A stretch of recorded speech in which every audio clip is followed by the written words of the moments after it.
कृषि मंत्री जेपी दलाल ने ये दावा किया था कि 20 सितंबर से हरियाणा की मंडियों में बाजरे और धान की सरकारी खरीद शुरू हो जाएगी, लेकिन 20 सितंबर आ गई, कोई सरकारी खरीद शुरू नहीं हुई।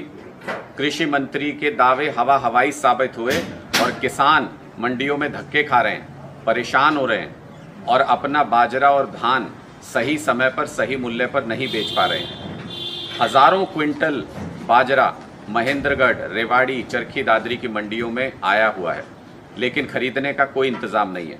हरियाणा सरकार ने एक चिट्ठी लिखी थी केंद्र सरकार को कि 25 सितंबर से सरकारी खरीद की अनुमति दी जाए, वो भी नहीं मिली।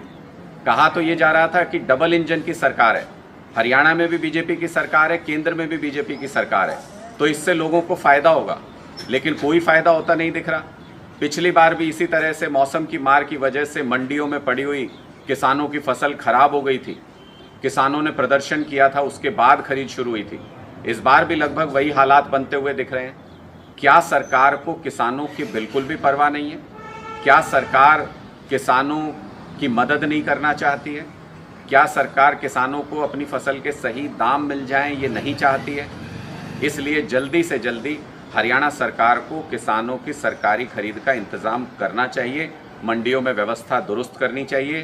कहीं मंडियों में दीवारें टूटी पड़ी हैं, कहीं मंडियों में पानी भरा हुआ है, व्यवस्था चौपट पड़ी हुई है, किसानों की फसल आना शुरू हो गया है और जिसके चलते प्राइवेट व्यापारियों को सस्ते दामों पर किसानों को अपनी बाजरे और धान की फसल बेचनी पड़ रही है। सरकार अगर किसानों का थोड़ा भी हित चाहती है तो फिर तुरंत सरकारी खरीद का इंतज़ाम करना चाहिए और सरकार को, केंद्र सरकार को भी व्यवस्थित तौर पर यह समझाना चाहिए। जैसे कि बाजरे की खरीद है वो हैफेड को करनी है, लेकिन हैफेड का कहना है कि कृषि विभाग से उनको अभी तक पोर्टल का डाटा ही नहीं मिला है, तो वो खरीद शुरू नहीं कर सकते। तो हरियाणा सरकार क्या कर रही थी?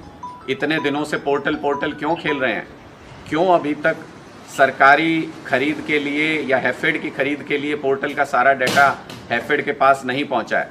इन सारी चीज़ों का सरकार को ध्यान रख के किसानों की तुरंत मदद करके उनको जल्दी से जल्दी फ़ायदा पहुंचाना चाहिए, सरकारी खरीद का इंतज़ाम करना चाहिए।